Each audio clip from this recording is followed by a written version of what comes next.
¿Aceptaste a Cristo en tu corazón? ¿Te arrepentiste? ¿Te bautizaste? ¿Asistes a una congregación y han pasado los años y esa llama que ardía dentro de ti, sientes que se ha ido apagando poco a poco? ¿Te cuesta leer las Escrituras y casi siempre se te olvida orar? Te tengo malas noticias. Te has olvidado del Dios de tu salvación. Olvidar a Dios no es un pecado limitado a Israel. Jesús advierte que los cuidados de este mundo, el engaño de las riquezas, la aspiración por las cosas materiales y el placer del pecado pueden ahogar la palabra de Dios en la vida de los creyentes. En la parábola del sembrador de Marcos capítulo 4, verso 3 al 9, Jesús hablando nos dice: pongan atención, un sembrador salió a sembrar. Sucedió que al esparcir la semilla, una parte cayó junto al camino, y llegaron los pájaros y se la comieron. Otra parte cayó en terreno pedregoso, sin mucha tierra.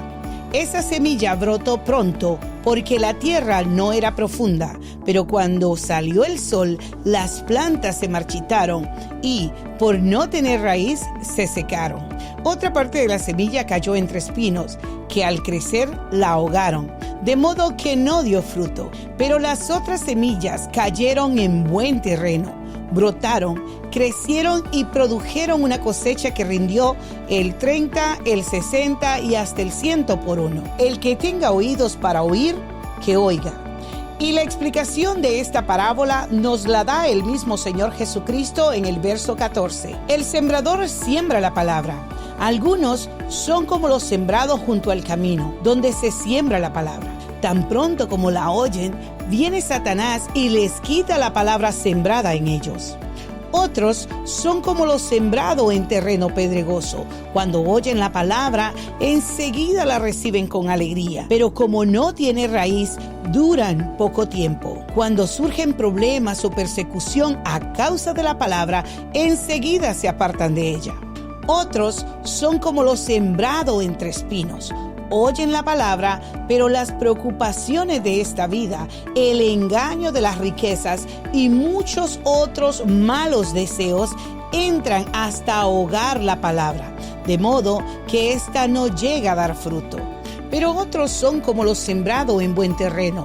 Oyen la palabra, la aceptan y producen una cosecha que rinde el 30, el 70 y hasta el 100 por uno. Jesús emplea esta parábola para ilustrar cómo será recibido el Evangelio en el mundo. Pueden aprenderse tres verdades. La conversión y la capacidad para dar fruto depende de cómo reaccione a la palabra de Dios. En el mundo habrá una reacción variada al Evangelio. Algunos que oigan no entenderán. Otros creerán y se salvarán, pero después se apartarán. Otros creerán, se salvarán, perseverarán y llevarán fruto en diversas proporciones.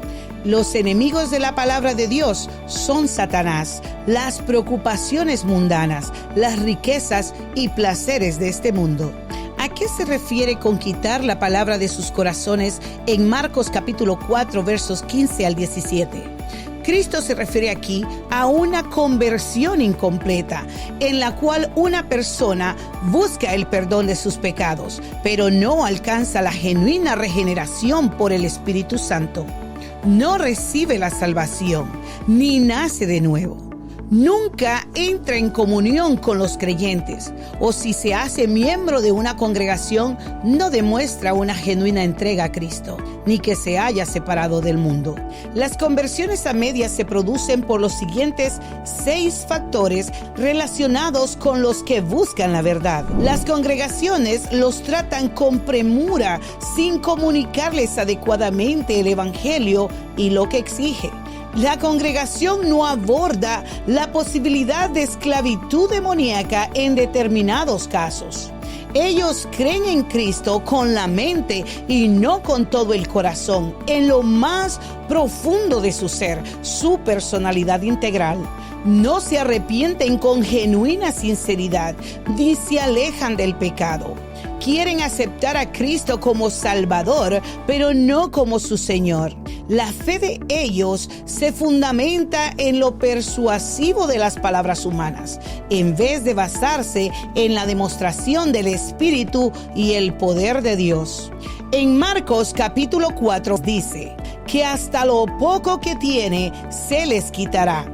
Al decir esto, Jesús establece un principio de su reino. Si el creyente no sigue adquiriendo la verdad y la gracia, perderá hasta lo que ha obtenido hasta ese momento. El crecimiento en la gracia o la declinación espiritual casi no se puede percibir en la vida de muchos creyentes, pero es innegable que el creyente que no crece pierde su firmeza espiritual. El peligro de la apostasía final aumenta en proporción a la declinación espiritual. Olvidarse de Dios, dejar de orar diariamente, dejar de tener esa intimidad con tu Creador y ya no deleitarte en Él y meditar en su palabra, se pierde la bendición y la presencia de Dios en nuestras vidas.